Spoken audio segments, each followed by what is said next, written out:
నాన్న సంతోష్, స్టోర్ రూమ్లో ఉన్న పాత సామాన్లన్నీ అమ్మేద్దాం అనుకుంటున్నాను. నువ్వు ఒకసారి అవన్నీ చెక్ చేసి ఏవి పనికొస్తాయో ఏవి పనికిరావో చెప్తే ఇంట్లో ఉన్న దరిద్రం అంతా వదిలించేస్తాను. నేను చూడటం ఎందుకమ్మా, నువ్వు చూసి అమ్మేసే. లేదు, నువ్వే చూడాలి. వాటి లెక్క సెటిల్ చేయాలి. లెక్క? అదే ఎన్ని సామాన్లు అమ్మాలో ఎన్ని ఉంచాలో లెక్క చూడమంటున్నాను నాన్న. సరే, సామాన్ బయట పెట్టించా. నాగిని అమ్మా, పదవే ఆ సామాన్ల సంగతి చూద్దాం. అలాగేనమ్మా. నాగిని, ఒక్క మూట కూడా వదలకుండా తీసుకురా. అలాగేనమ్మా. అమ్మ కంచు, నాగినికి నువ్వు కూడా సాయం చేయమ్మా.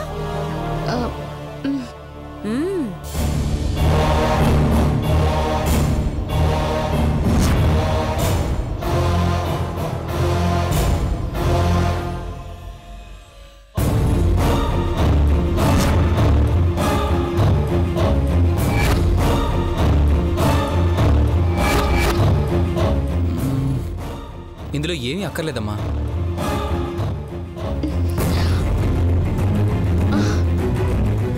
ఈ మూటలో ఏముంటాయి? పక్కన పెట్టేస్తాను.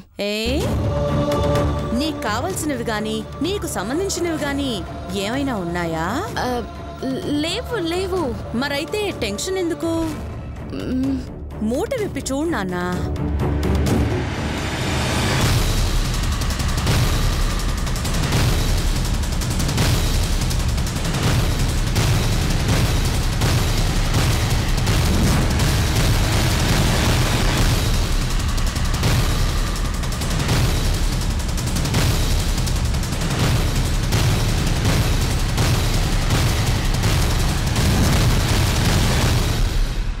అయిపోయింది ఇప్పుడు ఆ శ్వేత పని.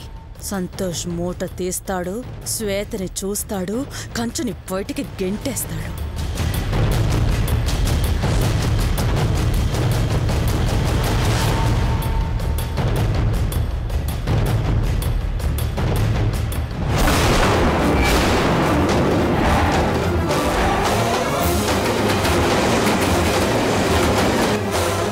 ఇందులో పాత బట్టలు తప్ప ఏం లేవమ్మా.